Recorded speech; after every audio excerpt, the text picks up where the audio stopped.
Hello everyone, my name is Mridul Ahluwalia and I am a student of NIT Hamirpur from Electronics and Communication Engineering branch, and today I'll be going to present a lecture on the topic prevention of corrosion. So, firstly, we have to know what is corrosion. Corrosion is the slowing up of metal or destruction of metal by the attack of atmospheric gases or moisture on the metallic surface. And if we want to know the history of corrosion, if you want to know the history behind corrosion, तो इसको हम इस तरीके से समझ सकते हैं कि जो हमारे मेटल्स हैं वो हमारी अर्थ की क्रस्ट के अंदर से एक्सट्रैक्ट होते हैं, और वो अर्थ की क्रस्ट के अंदर carbonates, bicarbonates, sulphides, silicates and chlorides और ऑक्साइड्स और भी बहुत सारी फॉर्म्स के रूप में प्रेजेंट होते हैं। बट जो हम अपनी डे टू डे लाइफ में मेटल का यूज करते हैं उसके लिए हमें उसकी प्योर फॉर्म की जरूरत होती है। उसके लिए हमें बहुत सारी प्रोसेसेस की हेल्प लेनी पड़ती है, और उन प्रोसेसेस से हम उसकी प्योर फॉर्म बना भी लेते हैं। बट जब हम उनका यूज करते हैं अपनी डेली लाइफ में इन्वायरमेंट के अंदर रह के, तो उसकी वजह से जो इन्वायरमेंट में हमारा मॉइस्चर है, गैसेज है, वो हमारी फिर से उन मेटेलिक सर्फेसिस पे अटैक कर देती है, और हमारा मेटल करोड हो जाता है, एंड वो वापस से उन्हीं ऑक्साइड्स, कार्बोनेट्स के फॉर्म में कन्वर्ट हो जाता है, जो कि वो पहले अर्थ की क्रस्ट से निकालने के पहले अवेलेबल था। और इसके पीछे का रीजन हम इस तरीके से समझ सकते हैं कि जैसे हमारा कोई भी मटेरियल है वो अपनी स्टेबल फॉर्म में रहना चाहता है, वैसे ही हमारा मटेरियल भी अपनी स्टेब वैसे ही हमारा मटेरियल जो कि मेटल है वो भी हमारा अपनी स्टेबल फॉर्म में रहना चाहता है, और उसके लिए स्टेबल फॉर्म उसके कार्बोनेट्स, बाइकार्बोनेट्स एंड क्लोराइड्स है। इसी वजह से हमारा कोरोजन होता है। So now let us discuss types of corrosion. There are two types of corrosion. First one is wet corrosion and the other one is dry corrosion.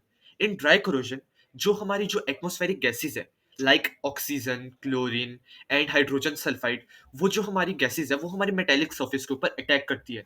And in second method which is wet corrosion method, in this corrosion, जो हमारे अगर कोई भी conducting liquid है अगर वो हमारे metal के साथ कांटेक्ट में आ जाता है, तो फिर हमारे एनोड और कैथोड फॉर्म होना स्टार्ट हो जाते हैं, जिसकी वजह से हमारे रिएक्शन हो जाते हैं और एनोड पे हमारी कोरोजन होना स्टार्ट हो जाती है। या फिर अगर हमारे टू डिसिमिलर मेटल्स हैं, अगर हमने उसको किसी लिक्विड के अंदर डिप या फिर इमर्स करके रखा है, तो फिर हमारे फिर से दो इलेक्ट्रोड्स फॉर्म होना स्टार्ट हो जाएंगे। First one is anode and the other one is cathode. And we all know anode is the only place where corrosion takes place, and the corrosion product is produced somewhere between anode and cathode, and cathode remain as it is throughout the corrosion process. So now we are discussing corrosion prevention methods or various methods to prevent corrosion. There are many methods to protect our metal.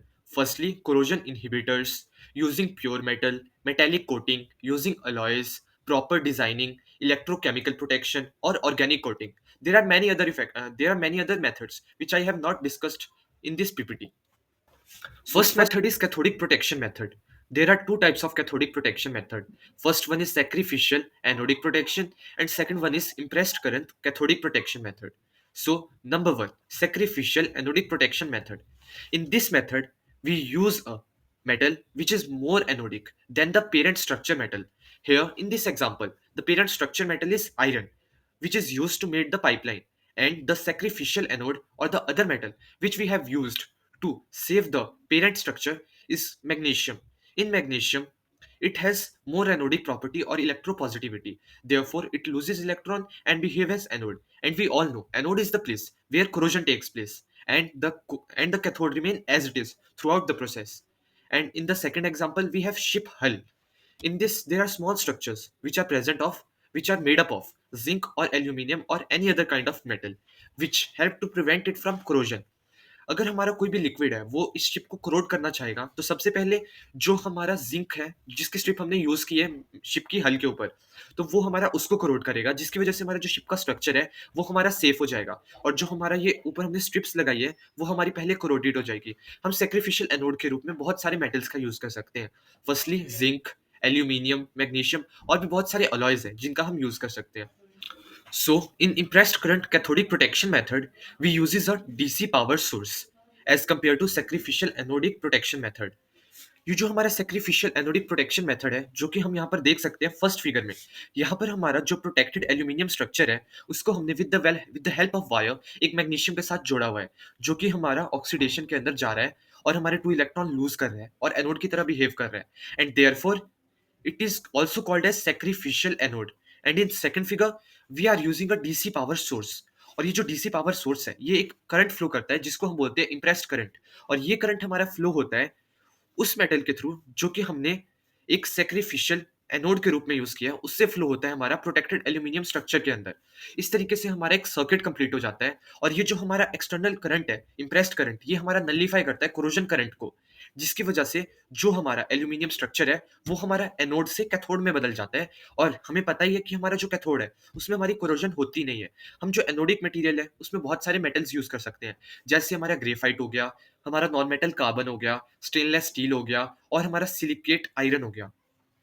यहाँ पर हमारा main principal यही work करता है कि जो DC power source है, वो उसका पॉजिटिव टर्मिनल हम उस मेटल के साथ कनेक्ट करके रखते हैं, जो कि हमें सैक्रिफाइस कर रहा है एनोड के रूप में। यानी कि जो हमारा खुद अपने आप को एनोड बना रहा है और वो हमारा जो स्ट्रक्चर है जिसको हमें प्रोटेक्ट करना है, वो हमारा उसको बचा रहा है और जो हमारा नेगेटिव टर्मिनल है, वो उस स्ट्रक्चर के साथ लगता है जिसको हमें बचाना है।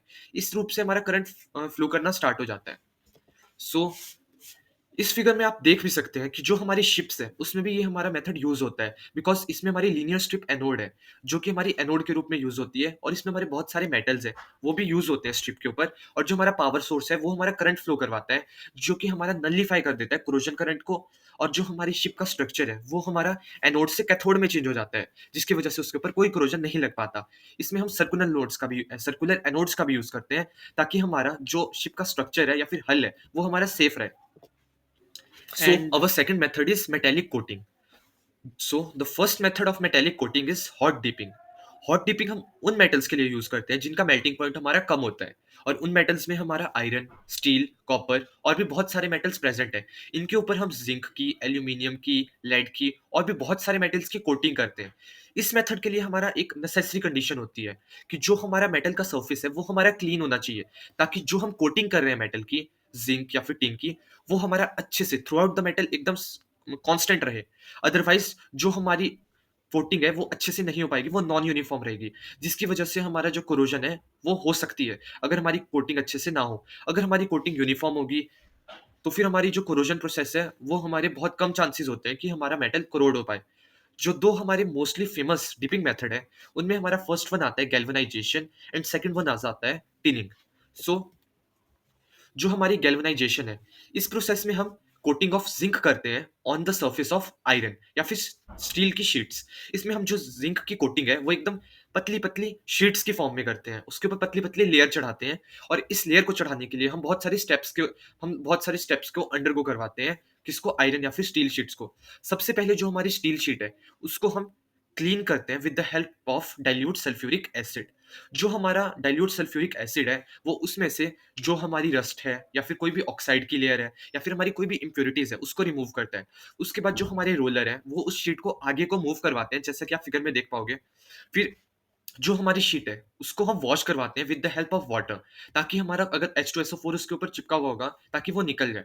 उसके बाद जो हमारी शीट है, वो हमारा रोलर ट्रांसफर करवाता है एक ड्राइंग चैम्बर के अंदर, जिसके थ्रू हमारी जो हॉट एयर है, वो कॉन्स्टेंटली फ्लो होती रहती है, ताकि हमारी शीट क्या हो जाए? ड्राई हो जाए। उसके बाद जो हमारी शीट है, वो हम मोल्टन जिंक के अंदर पास करवाते हैं और इसके ऊपर हम एक अमोनियम क्लोराइड की फ्लक्स की लेयर बिठा के रखते हैं, ताकि हमारी ऑक्साइड की लेयर फॉर्म ना हो जाए जिंक के ऊपर। क्योंकि अगर हमारी जिंक के ऊपर ऑक्साइड की लेयर फॉर्म हो जाए, तो जिंक ऑक्साइड फॉर्म हो जाएगा और जो हमारी कोटिंग है जिंक की, वो अच्छे से नहीं हो पाएगी। उसके बाद जो हमारे रोलर्स हैं, वो उसको आगे को पास करवाते हैं और आगे हमारे 4 रोलर्स लगे होते हैं जो कि हॉट होते हैं। और ये जो हमारी जिंक है, उसको एक्सेस जिंक को रिमूव कर देते हैं और हमारी जो लेयर है उसको कांस्टेंट बनवाते हैं या फिर यूनिफॉर्म बनाते हैं। और जो हमारी लेयर है, वो हमारी क्या हो जाती है? वो हमारी थिक से वो हमारी अब थिन हो जाती है और हमारी यूनिफॉर्म लेयर फॉर्म हो जाती है। और अगर हमारी कोई भी नॉन यूनिफॉर्मिटी उसके अंदर प्रेजेंट होती है, वो रोलर रिमूव कर देते हैं।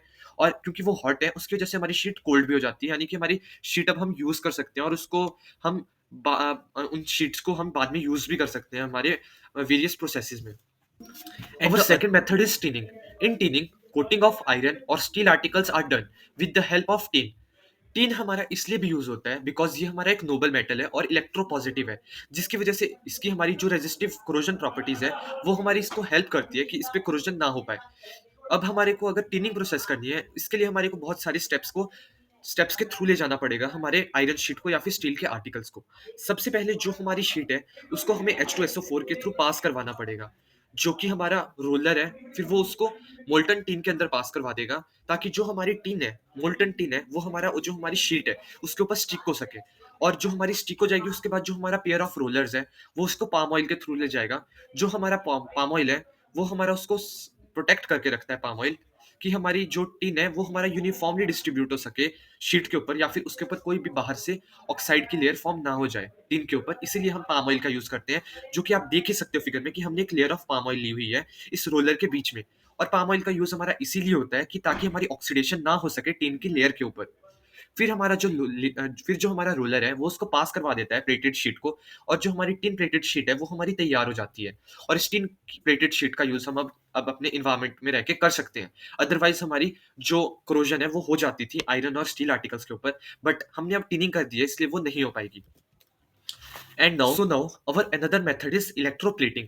इलेक्ट्रोप्लेटिंग के पीछे जो हमारा मेन प्रिंसिपल है वो है हमारा इलेक्ट्रोलिसिस। और इलेक्ट्रोलिसिस तो हम सभी को पता ही है कि electrolysis is the conversion of electrical energy into chemical energy. In the given example, you can easily see we have used a iron spoon and we have used silver strip as an electrode, and we have also used a battery, and all this apparatus is dipped into a AgNO3 solution which is contained in the beaker. सो जो हमारी process होती है electroplating, इसमें जो हमारी strip of silver है वो हमारी डिपॉजिट होने लग जाती है ऑन द आयरन। इसकी वजह से हम इसके ऊपर एक परत चढ़ा देते हैं किसकी, सिल्वर की। और इसी परत को हम क्या बोलते हैं, एक लेयर बोलते हैं, जो कि हमारी सिल्वर की। और इस ओवरऑल प्रोसेस को हम coating of iron, coating of silver या फिर इलेक्ट्रोप्लेटिंग बोलते हैं। और आप इस डेफिनेशन को पढ़ भी सकते हो, द प्रोसेस ऑफ डिपॉजिटिंग और coating a metal on the surface of base metal non metal by electrolysis is called electroplating. It is widely adopted to coat base metals with protective metallic coating of zinc, gold, silver, copper, निकल, iron and tin. तो जैसा कि आपने इन examples में पढ़ लिया कि हम बहुत सारी मेटल्स की कोटिंग कर सकते हैं, और वो मेटल्स हमारे स्क्रीन के ऊपर शो हो ही रहे हैं। और जो हमारा एग्जांपल है वो हमारी इलेक्ट्रोप्लेटिंग ऑफ सिल्वर के ऊपर है, जो कि हमारी आयरन के ऊपर हो रही है। आयरन हमारा वो आर्टिकल है जो हमारा कैथोड की तरह बिहेव कर रहा है, और जो हमारा सिल्वर है वो हमारा एनोड की तरह बिहेव कर रहा है। और जो इस इलेक्ट्रोलिटिक प्रोसेस में इलेक्ट्रोलाइट है वो है हमारा AgNO3 सॉल्यूशन। सो हम इस तरीके से हमारे मेटल को बचा सकते हैं कोरोड होने से with the help of electroplating. And in electroplating we deposit a layer on the metal या फिर parent structure that we want to save from corrosion. So our other method is metal cladding. So now let us discuss metal cladding. It is one of the most interesting process that we have discussed so far. So in this process, we uses a dense homogeneous layer that is bonded firmly to the base metal on one side or to the both side. इसको हम इस तरीके से समझ सकते हैं जैसे हमारी ये कोई लेयर है, ये हमारी कोई लेयर है मेटल की, जिसको हमारे को सेव करना है क्रोजन से। हम एक मेटल की लेयर लेंगे और एक दूसरे मेटल की लेयर लेंगे, और इसको एक सैंडविच की तरह उसके अंदर बीच में पैक कर लेंगे, ताकि जो हमारा मेटल है, बेस मेटल है, या फिर जो हमारा स्ट्रक्चर है जिसको कि हमारे को सेव करना है, वो एक सैंडविच की तरह बीच में दब जाए, और हमारा जो वो हमारा एक्सपोज ना रह सके हमारे इन्वायरमेंट के ऊपर। अगर वो हमारा एक्सपोज रहेगा ही नहीं इन्वायरमेंट के अंदर, तो उसके ऊपर वेरियस एटमॉस्फेरिक गैसेस या फिर मॉइस्चर वो अटैक ही नहीं कर पाएंगे, जिसकी वजह से हमारा जो कोरोजन है वो हो ही नहीं पाएगा।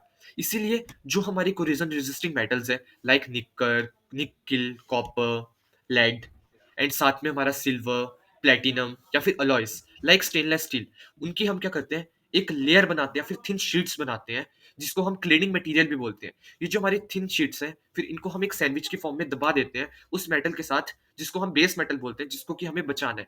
और जो हमारा एग्जांपल है, इसमें हम ड्यूराल्यूमिन को एल्यूमिनियम की 2 लेयर्स के बीच में पैक कर रहे हैं, और वो सैंडविच्ड हो जा रही है। और गाइस मैं एक और टॉपिक बताना भूल चुका था, जो कि था हमारा टिनिंग और गैल्वेनाइजेशन में डिफरेंस, कि हमें दोनों में से कौन सी प्रोसेस यूज करनी चाहिए। सो जो हमारी गैल्वेनाइजेशन है, उसमें अगर हमारी हल्का सा भी पंक्चर या फिर हल्का सा भी क्रैक क्रिएट हो जाता है, तो फिर हमारा कोरोजन नहीं होता है। हमारा जो मेटल है वो हमारा प्रोटेक्टेड ही रहता है जब तक हमारा पूरे तरीके से एनोड, वो हमारा पूरे तरीके से उसमें कोरोजन ना चढ़ जाए, ना लग जाए। और जो हमारा टिनिंग है, उसमें जो हमारी टिन की लेयर है, अगर उसमें हल्का सा भी पंक्चर या फिर ब्रेक या फिर हल्का सा भी उसमें उसमें हल्का सा भी होल क्रिएट हो जाता है, तो फिर हमारा एनोड और कैथोड फिर से क्रिएट होना शुरू हो जाते हैं, और जो हमारा मेटल है जिसके ऊपर हमने टिनिंग करी हुई है वो फिर से कोरोड होना शुरू हो जाएगा, एंड जिसकी वजह से हमारा जो मेटल है वो कोरोड हो जाएगा, और जो कि हमें नहीं चाहिए। और इसीलिए जो हमारी प्रोसेसेस है वो गैल्वेनाइजेशन प्रोसेस है, जो कि हमें यूज करनी चाहिए मेटल को कोरोजन से बचाने के लिए। So thank you guys, that's all from my side. Thank you for attending the lecture. Thank you.